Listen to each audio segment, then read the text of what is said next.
सभी छात्रों को मेरी ओर से सुप्रभात। चलिए आज हम पढ़ते हैं हमारा नेक्स्ट पार्ट रात का चौकीदार, जिसके लेखक है सुरेश कुशवाहा तन्मय। आइए जानते हैं लेखक का परिचय। जन्म जबलपुर मध्य प्रदेश। परिचय तन्मय जी कवि लेखक के रूप में प्रसिद्ध है। उनकी रचनाएं विभिन्न पत्र पत्रिकाओं में छपती रहती है, मतलब न्यूज़पेपर में छपती रहती है। उनकी प्रमुख कृतियाँ यानी उनके प्रमुख साहित्य अक्षरदीप, जलाए, बाल कविता संग्रह, छोटू का दर्द कहानी, शेष कुशल है काव्य संग्रह आदि। आइए जानते हैं इस पाठ के गद्य संबंधी। लघु कथा। इस पाठ की विधा है लघु कथा। लघु कथा किसी बहुत बड़े परिदृश्य में से एक विशेष क्षण प्रसंगों को प्रस्तुत करने का चातुर्य है।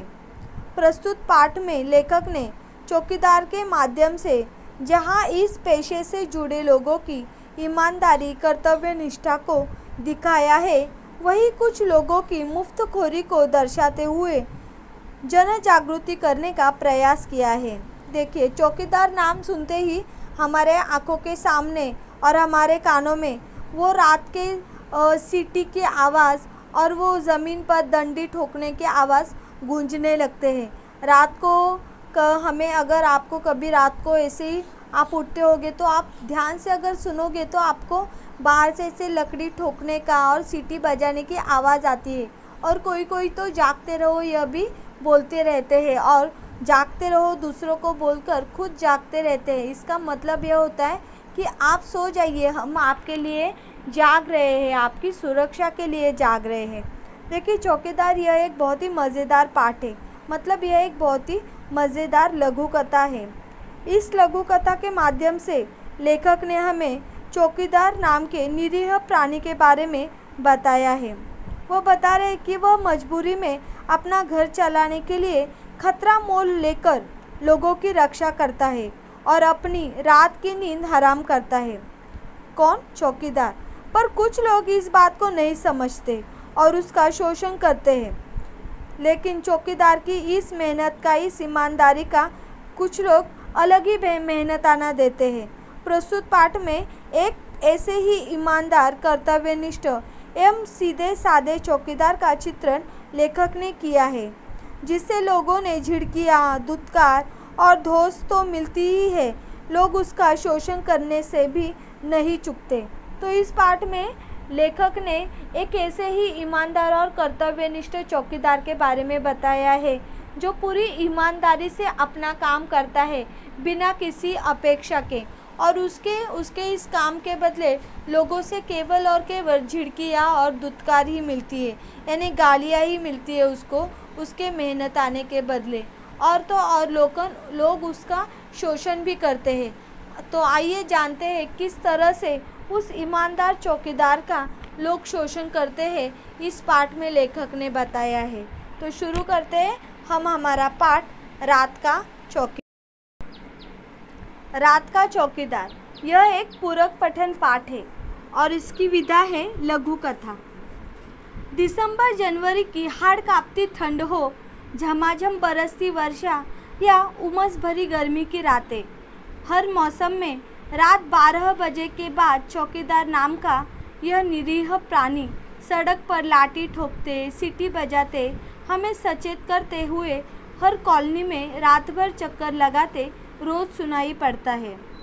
लेखक बता रहे हैं कि कौन सा भी महीना क्यों ना हो, भले कौन सा ही मौसम क्यों ना हो, वो ठंडी का मौसम हो, बारिश का हो या उमस भरी चिपचिपाती गर्मी का मौसम हो, लेकिन हर मौसम में रात के 12 बजे के बाद चौकीदार नाम का यह मनुष्य, चौकीदार नाम का यह निरीह प्राणी हमें सीटी बजाता हुआ, लाठी ठोकता हुआ, सचेत करता हुआ, यानी सचेत करता हुआ कि मैं हूँ, आप सो जाओ, यह बताते हुआ रात भर चक्कर लगाते हुए रोज़ सुनाई पड़ता है। अगर ध्यान से सुनोगे तो आपको भी आवाज़ आएगी रात को लाठी ठोकने की और सीटी बजाने की, जो चौकीदार होता है और जो बोलता है आप आराम से सोइए, हम जाग रहे हैं आपकी सुरक्षा के लिए। हर महीने की तरह पहली तारीख को हल्के से गेट बजाकर खड़ा हो जाता है। साहब जी पैसे।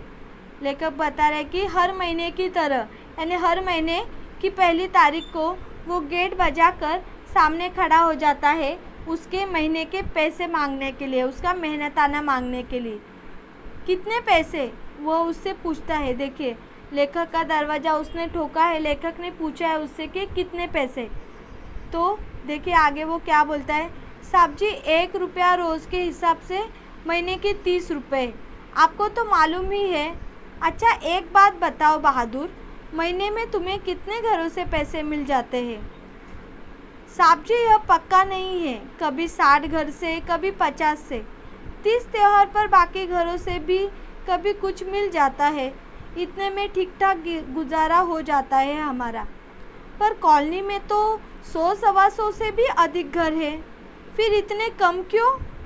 तो फिर तुम उनके घर के सामने सीटी बजाकर चौकसी रखते हो कि नहीं? उसने पूछा। देखिए लेखक बता रहे कि हर महीने की पहली तारीख को चौकीदार अपने महीने की तनख्वाह मांगने आ जाता है। उस दिन भी वो अपने महीने की तनख्वाह मांगने के लिए आ गया। तब लेखक ने उससे पूछा कि कितने पैसे हुए तुम्हारे? तो उसने उससे बताया कि हर महीने के तो उसने बताया कि रोज़ के 1 रुपये के हिसाब से महीने के 30 रुपये बनते हैं। मतलब रोज़ का 1 रुपया उसको मिलता है और इस तरह महीने के 30 रुपये उसको मिलते हैं। तो इसके ऊपर लेखक ने सवाल पूछा कि बहादुर, देखिए चौकीदार का नाम है बहादुर, पूछा कि महीने के तुम्हें ऐसे कितने घरों से पैसे मिल जाते हैं? बहुत घर है ना, क्योंकि कॉलोनी में तो सारे घरों से 30-30 रुपये, मतलब बहुत पैसे मिलते होंगे, इसलिए उन्होंने पूछा ऐसे। लेकिन देखिए उसने क्या कहा कि नहीं साहब जी, कभी कभी 60 घरों से पैसे मिलते हैं तो कभी 50 घरों से। देखिए चौकीदारी तो वो सबके घरों की करता है, तब वो यह नहीं कहता कि मैं सिर्फ 60 घरों की चौकीदारी करूँगा या मैं सिर्फ 50 घरों की चौकीदारी करूँगा। वो चौकीदारी सभी घरों की करती है, लेकिन पैसे देने वाले सभी लोग उसे पैसे नहीं देते। कभी कभी 60 घर पैसे देते हैं तो कभी कभी 50 घर, ऐसे वो लेखक को बताता है। और क्या बोलता है वो कि 30 त्यौहार, यानी कुछ त्यौहार वगैरह होगा, ऐसा कुछ स्पेशल होगा तो तभी कुछ मिल जाता है और इतने में मेरा ठीक से गुजारा हो जाता है कि मैं इतने में खुश हूँ कि जितना मुझे मिल रहा है मैं खुश हूँ।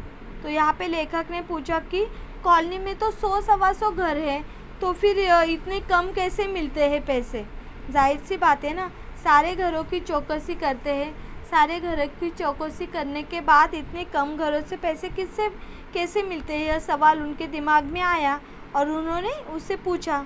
तो इसके ऊपर उसने क्या कहा, तो फिर तुम उनके घर के सामने सीटी बजाकर चौकसी रखते हो कि नहीं?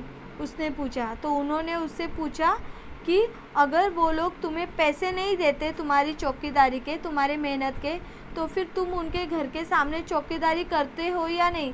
मतलब रात को जब तुम घूमते हो, तब घूमते समय उनके घर के सामने भी लाठी ठोक कर, सीटी बजाकर बताते हो ना, जागते रहो, उन्हें सचेत करते रहते हो ना, या नहीं करते? उनके दिमाग में अचानक सवाल आया कि भाई पैसे नहीं दे रहे तो ये उनके घर की चौकसी करता भी है या नहीं?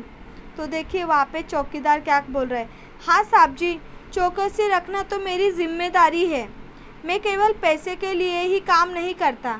देखिए चौकीदार क्या बोल रहा है कि चौकीदारी करना तो मेरी जिम्मेदारी है, मैं सिर्फ पैसे के लिए काम नहीं करता। फिर उनकी चौकसी रखना तो और ज़रूरी हो जाता है। भगवान नहीं करे यदि उनके घर चोरी वोरी की घटना हो जाए तो पुलिस तो फिर भी हमसे पूछेगी ना, और वे भी हम पर झूठा आरोप लगा सकते हैं कि पैसे नहीं देते इसलिए चौकीदार ने ही चोरी करवा दी। ऐसा पहले मेरे साथ हो चुका है साहब जी।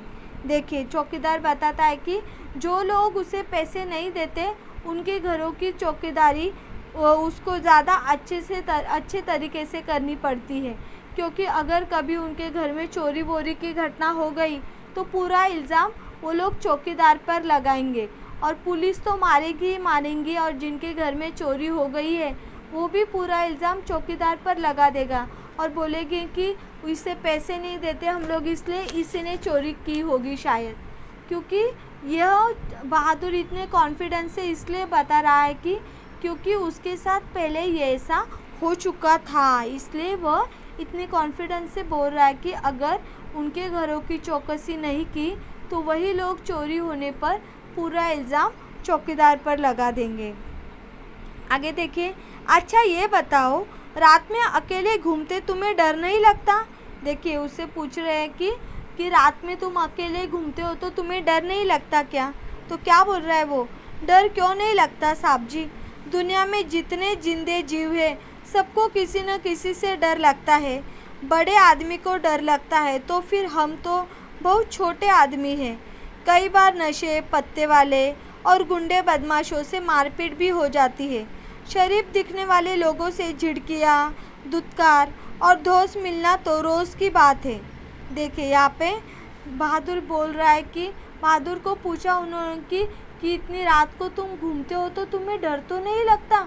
तो बहादुर क्या बोल रहा है कि डर क्यों नहीं लगता साहब जी, जो जीवित है, जो जीवित लोग हैं उन सबको किसी न किसी से डर लगता है। किसी को अंधेरे से लगता है, किसी को उजाले से लगता है, किसी को दूसरे मनुष्य से लगता है तो किसी को जानवर को, मतलब हर जिंदे जीव को किसी न किसी से डर तो लगता ही है। तो मुझे भी डर लगता ही है, लेकिन क्या करूं, मेरा काम है तो डर लगकर क्या हो सकता है, डर तो लगता है। इसलिए तो कभी कभी गुंडे बदमाशों से मारपीट हो जाती है, नशे पत्ते वालों से मारपीट हो जाती है। शरीफ लोग भी क्या करते हैं, गाली या झिटकार कर चले जाते हैं। अभी गुंडे बदमाश और नशे पत्ते वालों से इसलिए मारपीट होती होगी कि वो बेचारा उन्हें बोलता होगा बहुत रात हो गई है, अपने घर पे जाओ, यहाँ पर मत बैठो, क्योंकि बोल नहीं सकते ना। जो यहाँ पे बैठे हैं डेरा डालकर पत्ते खेल रहे हैं, जो नशे में है वो चोर है या कौन है या शरीफ लोग है, समझ में नहीं आता। उसका बेचारे का काम है कि सबको सचेत करना। पता चला जिसको उसने छोड़ा कि चलो जाने दो भाई, पत्ते खेल रहे और उन्होंने चोरी कर भाग गए तो पूरा इल्ज़ाम उस पर ही आएगा कि कैसे चौकीदारी कर रहे थे तुम लोग, देखा नहीं क्या तूने, यहाँ पर लोग बैठे थे ऐसा वैसा। तो इसलिए वो बेचारा पूरी ईमानदारी से अपना काम करता है और इसके बदले उसे क्या मिलता है, तो गुंडे बदमाशों और नशे पत्ते वालों से मारपीट खानी पड़ती है। और शरीफ लोग जो वाइट कॉलर लोग हैं उनसे झिटकियाँ, धुतकार यानी गाली गलौज उसको प्राप्त होता है। अच्छा बहादुर, सोते कब हो तुम? वह फिर प्रश्न करता है, मतलब फिर से पूछते कि तुम कब सोते हो? साहब जी रोज़ सुबह 8-9 बजे एक बार कॉलोनी में चक्कर लगाकर तसल्ली कर लेता हूँ कि सब कुछ ठीक है ना, फिर कल की नींद पूरी करने और आज रात में फिर जागने के लिए आराम से अपनी नींद पूरी करता हूँ। अच्छा साहब जी, अब आप पैसे दे दो तो मैं अगले घर जाऊँ। देखिए उसे फिर से सवाल पूछा जाता है कि तो फिर तुम सोते कब हो? तो सोते कब हो बोलने के बाद उसने बताया कि वो रोज़ सुबह 9 बजे एक बार फिर से कॉलोनी में चक्कर लगाता है। रात की ड्यूटी होने के बाद सुबह फिर से एक बार 9 बजे वो कॉलोनी में चक्कर लगाता है, यह देखने के लिए कि सब कुछ ठीक ठाक तो है, कहीं कोई दुर्घटना तो नहीं हुई, कहीं किसी के घर चोरी तो नहीं हुई। यह सब देखकर सब कुछ ठीक है यह देखकर वो फिर कल की नींद पूरी करने के लिए और आज रात फिर से जागने के लिए, सोने के लिए, आराम करने के लिए चला जाता है।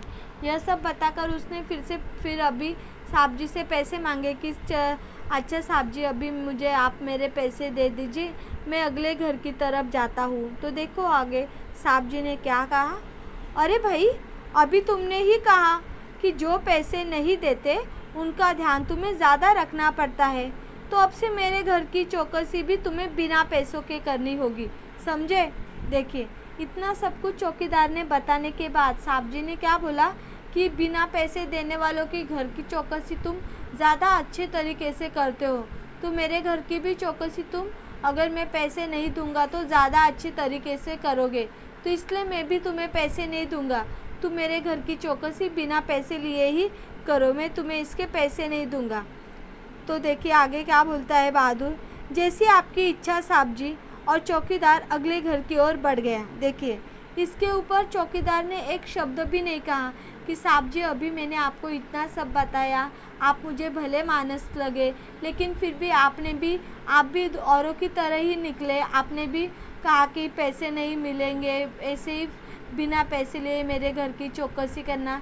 ऐसे बहुत सारे सवाल मन में आते हैं, लेकिन ऐसा कुछ भी नहीं कहा उसने, बहादुर ने। और ठीक है साहब जी बोलकर वो दूसरे घर की ओर चला गया। लेकिन बोलते हैं ना, खुद के बोलने का कभी कभी मनुष्य को स्वयं ही पछतावा होने लगता है कि अरे मैंने ऐसा क्यों कहा, ऐसा नहीं करना चाहिए था, ऐसा नहीं बोलना चाहिए था। जब सामने वाला कुछ रिएक्ट नहीं होता तब हमें खुद को ही ऐसे लगने लगता है कि शायद मैंने कुछ गलत तो नहीं कहा। यहाँ पर भी सेम वही हुआ। देखिए, मैं सोचता हूँ कि बिना किसी ऊपर दबाव अथवा नियंत्रण के एकाकी रूप से इतनी जिम्मेदारी से अपना कर्तव्य निभाने वाला, हमारी सुरक्षा की चिंता करने वाला, निष्कपट भाव से करने वाला यह रात का रखवाला स्वयं कितना असुरक्षित और अकेला है। देखिए वो क्या बोल रहे हैं कि जो बिना किसी अपेक्षा के, बिना कुछ लालच मन में लाए पूरी निष्ठा के साथ अपना कर्तव्य निभा रहा है, उसे ना किसी से कुछ अपेक्षा है ना कुछ। ऐसे निष्कपट भाव से अपने काम करने वाले रखवाले को हम कुछ नहीं देते और ना ही उसको सुरक्षा देते हैं। वो स्वयं कितना असुरक्षित और कितना अकेला है।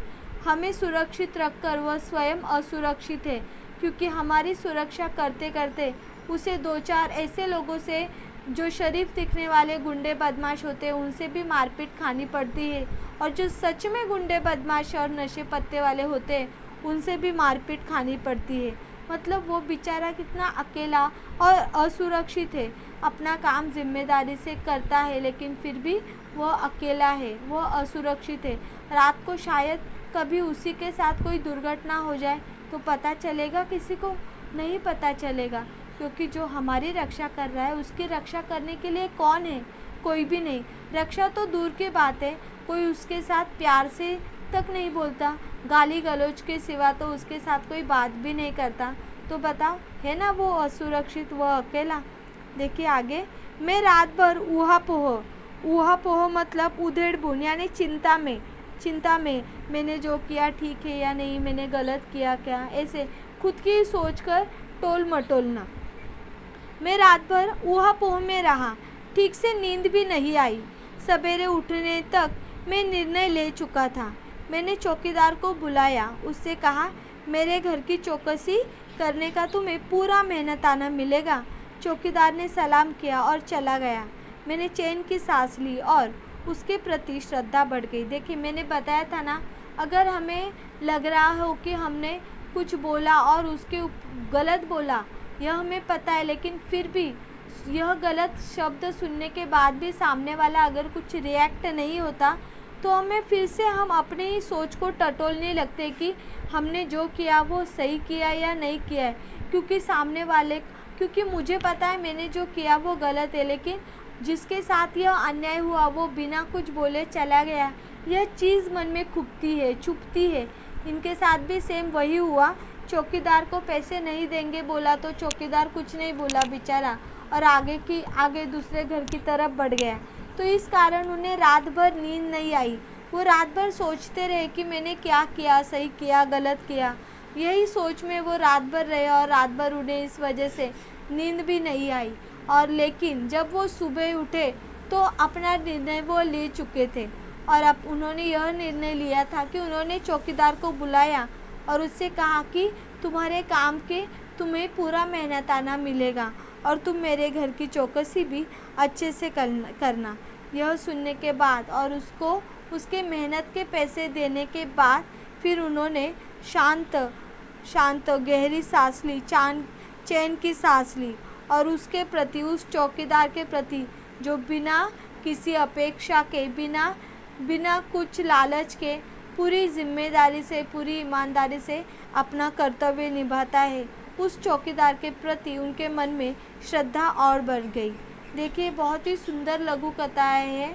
इस लघु कथा से हमें यह समझ में आता है कि जो भी कनिष्ठ दर्जा पे काम करने वाले लोग होते हैं उनके साथ भी हमें इंसानों जैसा ही व्यवहार करना चाहिए, क्योंकि वो भी इंसान ही है। वो सिर्फ यही फ़र्क इतना है कि वो जो काम करते हैं वो काम छोटे हैं, लेकिन देखा जाए तो कोई भी काम छोटा या बड़ा नहीं होता। आदमी उसके काम से नहीं, आदमी उस काम की पहचान से नहीं पहचाना जाता, आदमी उसके स्वभाव से पहचाना जाता है। तो जो भी आपसे छोटा हो, जो भी आपसे बड़ा हो, जो भी कनिष्ठ काम करता हो, उसे उसकी पूरी इज्जत देकर ही बात कीजिएगा। जिस तरह से आप बड़ों से बात करते हैं, अगर वह उम्र में आपसे बड़ा है तो आप भी उसको उसकी उस उम्र के बदले आदर और सम्मान दें। तो यह आपको समझ में आ गया होगा इस पाठ के ज़रिए। तो इस पाठ में आए कठिन शब्द और मुहावरे मैंने दिए हैं, आप अपने पाठ्य पुस्तक में लिख लीजिएगा। धन्यवाद।